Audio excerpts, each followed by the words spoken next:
Hey everyone. Okay, so in this video, I'm going to give you my trip report, picture by picture, of the Walt Disney Studios, the D23 event that happened last weekend. I'm going to go over with you everything that happened on the tour and show pictures, and we're going to discuss it. So it's going to be a good time. Before we get started, I do want to give a shout out and a thank you to my friend Ryan. He actually got me into this tour. I was his guest, and I do want to say thank you, Ryan, for that, because this experience, it was incredible, something I will never ever forget. So let's get on with the tour. Okay, so this first picture is of the Hyperion room, and this building was kind of cool. This structure was actually a building on the studio that was before the Burbank studio.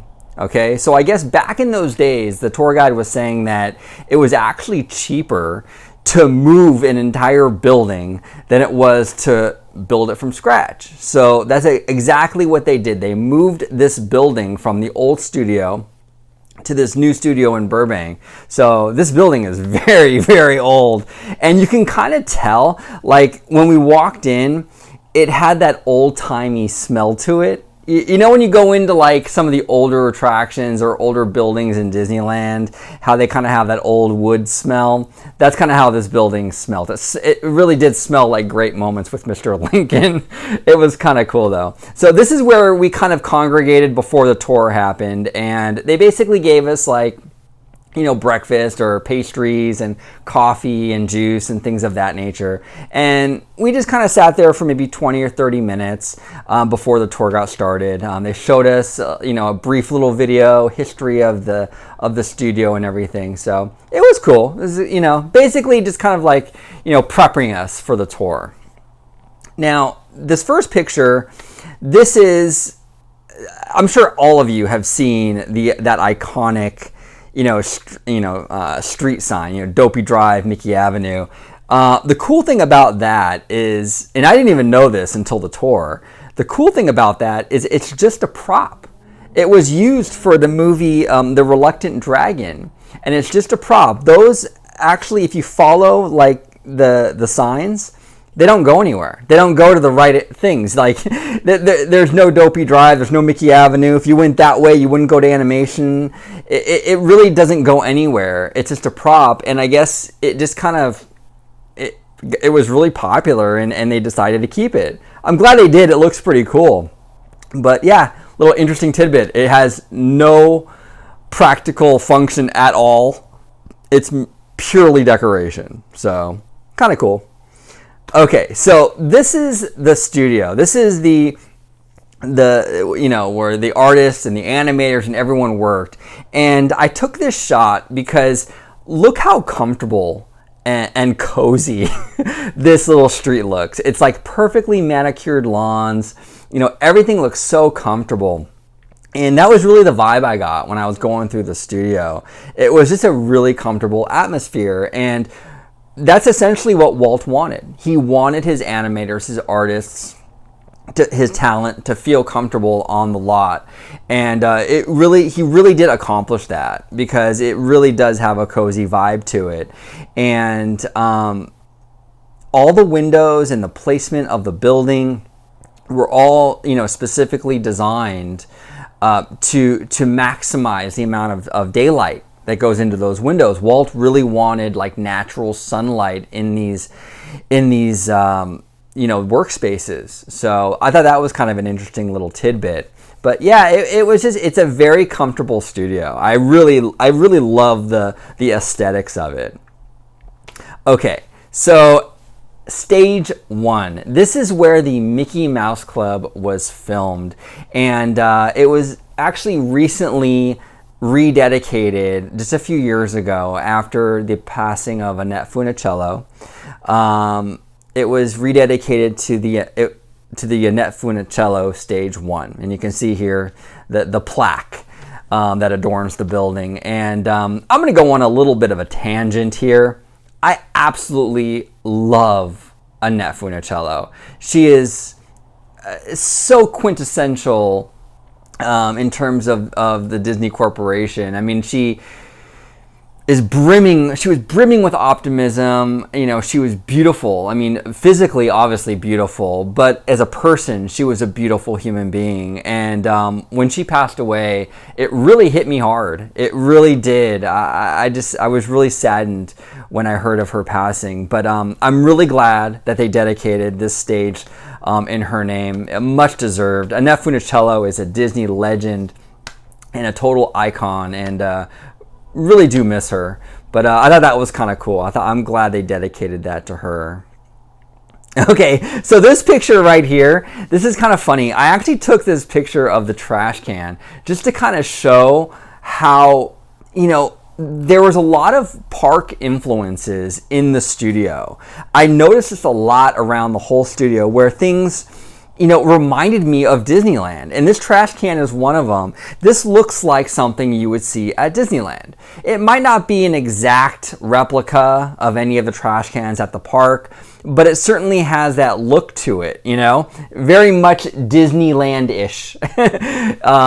And I thought that was kind of cool. And it wasn't just the trash cans. It was a lot of the touches around the entire studio that was like this. There were benches and things of that nature that were very similar to Disneyland. And I thought that was very cool. So that's why I took a picture of a trash can. Okay, so this right here, this was basically at the end of a street. And it was just kind of a glorified billboard, essentially. And I don't know, I thought it was really, really cool. I really like the old school Walt Disney Pictures logo. And I just think it looks really nice. And it looked really cool, you know, coming down the street and seeing that at the end. So there isn't much to it. I just thought it looked cool. So, okay. So the Walt Disney Archives. This was the first building that we actually went inside. And I gotta tell you guys, this was incredible. I absolutely loved this little room.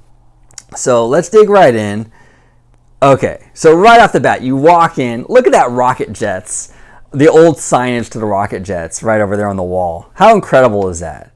You know, I mean, this is just like this little office, but wow, I really love that so much. And it was kind of cool, but the gal who runs the Walt Disney Archives, she was telling us that they actually change the theme of this room quite often. And right now it's themed to Tomorrowland, but it does change. So I thought that was kind of neat. Okay, so here's one of the shelving units over in this little room. You can see to your right, that looks like a Tron costume from like the newer movies. And on the shelf you can see a lot of props. On the second shelf you can see the disc from the original Tron, the helmet from the original Tron. On the top shelf you can see the little robot from Hitchhiker's Guide to the Galaxy. Just a lot of cool stuff. I mean, you can look at this stuff for hours and still not see everything. There was so much here. Okay, so these two guys, the blue head, I know for a fact he was in Captain EO. Okay, so I thought that was really, really neat. The guy on the left, the little red robot with the little propeller, I'm fairly certain he was also in Captain EO. I just don't know for sure. So comment below if you know for sure if he was in Captain EO. I thought he was, but I might be mistaken. But I thought these two pieces were really cool, and I definitely recognized the guy with the blue tint. I knew for a fact he was definitely Captain EO. Okay, so as you go around the room, along the top of the wall were all the destinations you go to for Star Tours, and there's the Best Spin advertisement. So these remind me very much of, you know, that commercial or ad that you see when you're waiting in line for Star Tours. You know, come to Beston, and you know so these are the artwork pieces for that ad for the attraction. So, and then you can see like there's like a couple stormtrooper helmets. I believe that black helmet is actually from Rogue One, the Death Trooper. I could be wrong on that, but I think it is. So pretty cool stuff. Okay, this is really, really cool. This drawing is not a replicate. It's an original. This is Mickey Mouse drawn by Walt Disney. This is a drawing of Mickey Mouse by Walt Disney, and that's his autograph. How amazing is that? I absolutely love it. You know, I mean, it's so, so cool. And, you know, it's interesting, you know, when you look at this, because Walt was not much of an artist. And everyone, you know, you think of Walt Disney and you think, wow, he must have been the best artist that ever lived. He really wasn't. He really, really wasn't the best artist. Walt was much more of a storyteller and a visionary. You know, he wasn't the best artist. And you can kind of see that with his drawing of Mickey Mouse. It's not terrible, but it's not the best either. But that wasn't his forte. Walt was a brilliant storyteller. He really was. Probably, you know, to be honest with you, probably the best storyteller in modern history, for sure. An incredible man. Okay, so this right here is the very first ticket to Disneyland. The very, very first ticket. Okay, I mean, how incredible. This thing is probably worth like $1 bajillion by now. But look at that. It's amazing. And it was, look at, Disneyland was only $1. They've come a long way in terms of pricing, huh? Amazing. So I thought that was kind of cool. Very cool. And like I said before, with this whole room, at this time, it's themed to Tomorrowland. So this whole little artist station has accents from Tomorrowland. You can see on the wall that amazing poster of Rocket to the Moon and the beautiful TWA, you know, Moonliner rocket. It's gorgeous. It's absolutely gorgeous. I just love this little workspace. Really cool stuff. Okay, so once we exited the archives, in the hallway was the multi-plane camera. Okay, and they use this in many, many films. I believe this one was used in Snow White. And it doesn't look that interesting at face value, but it kind of is.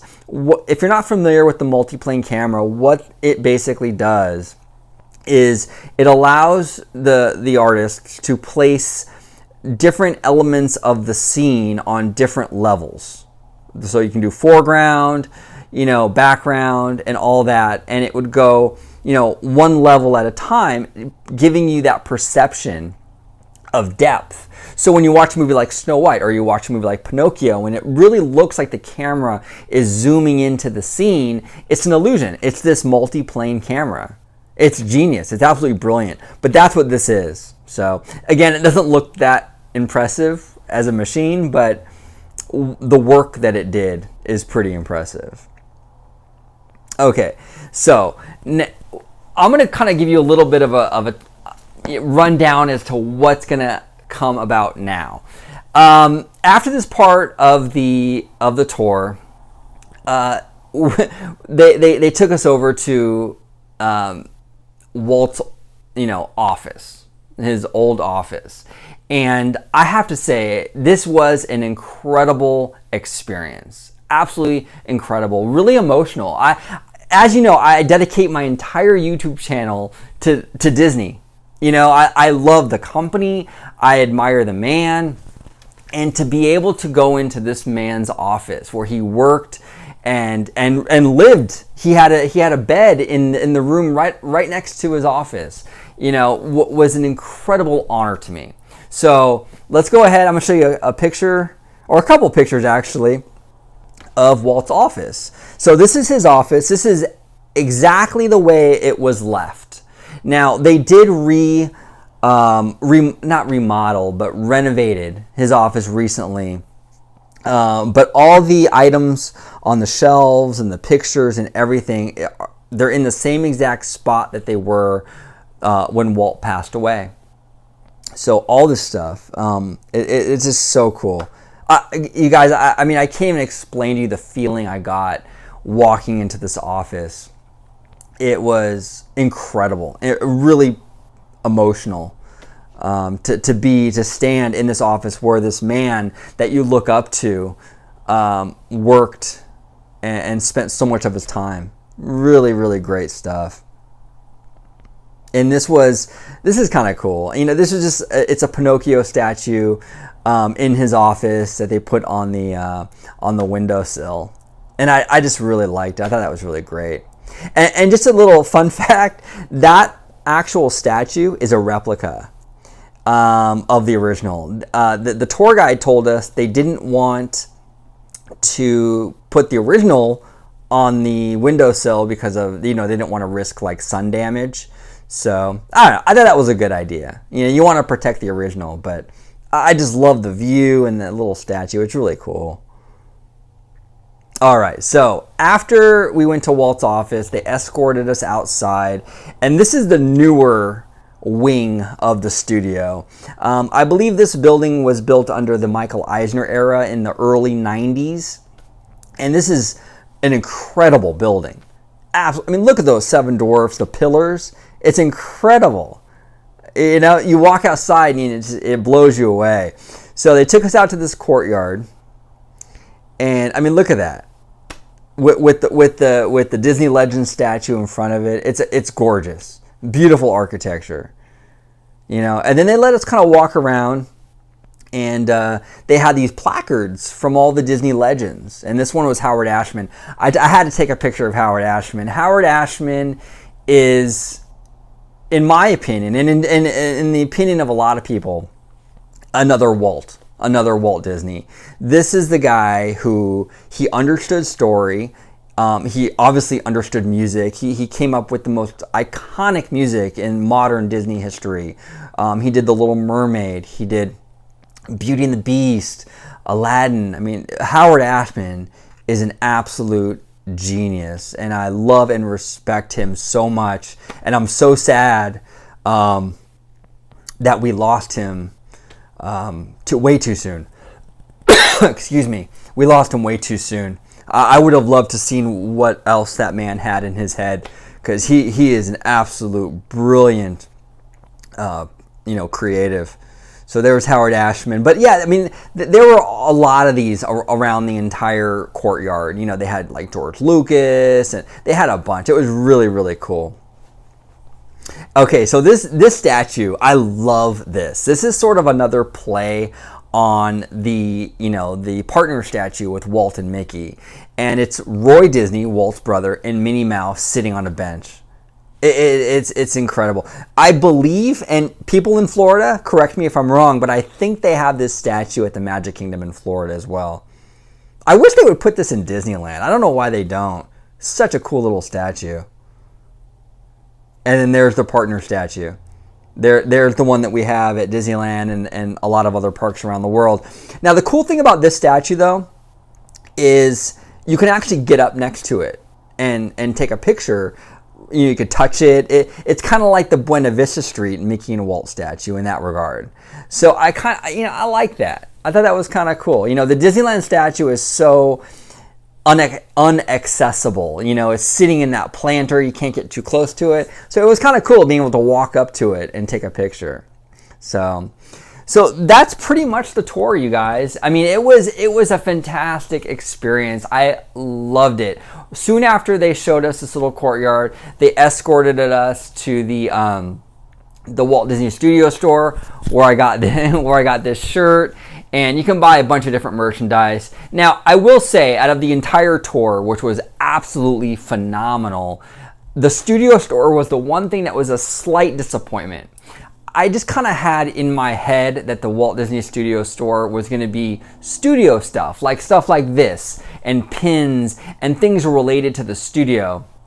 Unfortunately, a good portion, and I'm not even kidding when I say good portion, like 90% of the store was typical Disney store stuff. You can buy Kylo Ren costume and stuff like that, and Marvel stuff. It was pretty generic Disney store merchandise. There's only a small little section where you can buy studio exclusive stuff like the t-shirts and sweaters and some pins. So if there was anything that that was negative or that was a little disappointing, I think it was the store. I think that Disney, if you're listening, get more exclusive Walt Disney Studios stuff in that store. You'll make a fortune. I would have spent $1,000 that day if you guys had a whole store dedicated to studio stuff. You know, I mean, that's what you really should be selling in there. So, but overall, I had a fantastic time. I loved going to the studio.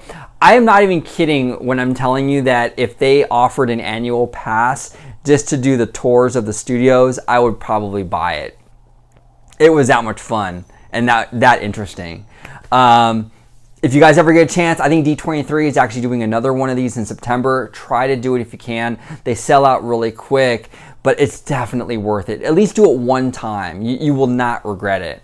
But that concludes this trip report to the legendary, iconic Walt Disney Studios. I had an amazing time. What do you guys think of the studio? What do you think about the pictures? Do you have any questions for me? Comment below. I love to hear from you all. Thank you so much for watching. Like, subscribe. If you're on Twitter, follow me at OrangeGrow55. And as always, have a magical day.